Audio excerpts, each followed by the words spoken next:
অর্থের অভাবে 6 বছরের অসুস্থ সন্তানের উন্নত চিকিৎসা করাতে না পেরে চরম অসহায়তার মধ্যে দিন কাটাচ্ছেন এক মা। শান্তিরবাজার মহকুমার মুহুরীপুর আরএফ শঙ্করপুর এলাকার বাসিন্দা অষ্টমী সূত্রধর তার ছেলে আয়ুষ চক্রবর্তীর চিকিৎসার জন্য রাজ্যবাসী, মুখ্যমন্ত্রী ও স্থানীয় বিধায়কের কাছে আর্থিক সহায়তার আবেদন জানিয়েছেন। পরিবার সূত্রে জানা যায়, তৃতীয়বার টিকা নেওয়ার পর থেকেই শিশুটি মৃগী রোগে আক্রান্ত হয়। এরপর থেকেই শুরু হয় দীর্ঘ চিকিৎসা পর্ব। শান্তিরবাজার জেলা হাসপাতাল থেকে আগরতলার বিভিন্ন শিশু বিশেষজ্ঞের কাছে চিকিৎসা করানো হলেও অবস্থা তেমন উন্নত হয়নি, বরং স্নায়ুজনিত সমস্যা ক্রমশ বাড়ছে।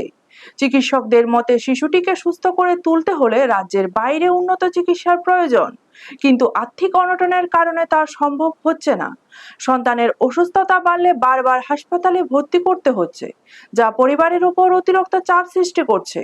অষ্টমী সূত্রধরের অভিযোগ, সন্তানের চিকিৎসার খরচ বহনে তার স্বামী কোনো সহযোগিতা করছেন না, ফলে একাই সব দায়িত্ব সামলাতে হচ্ছে তাকে। স্থানীয়ভাবে বিষয়টি জানানো হলেও এখনো স্থায়ী কোনো সমাধান মেলেনি।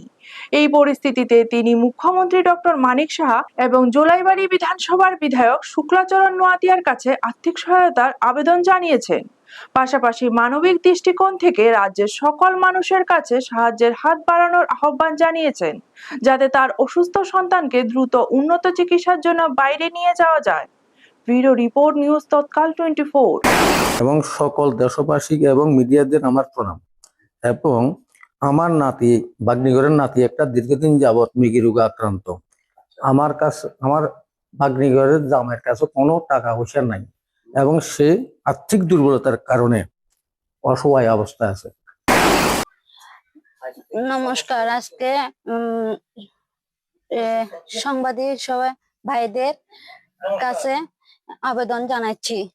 আমি আর্থিক দুর্বলতার কারণে আজকে আমি পাইতেছি না, দেখি সাংবাদিক কাছে আমি অনুরোধ করতে আসি, সকলে আমার ছেলেকে সাহায্য করানো লাগে।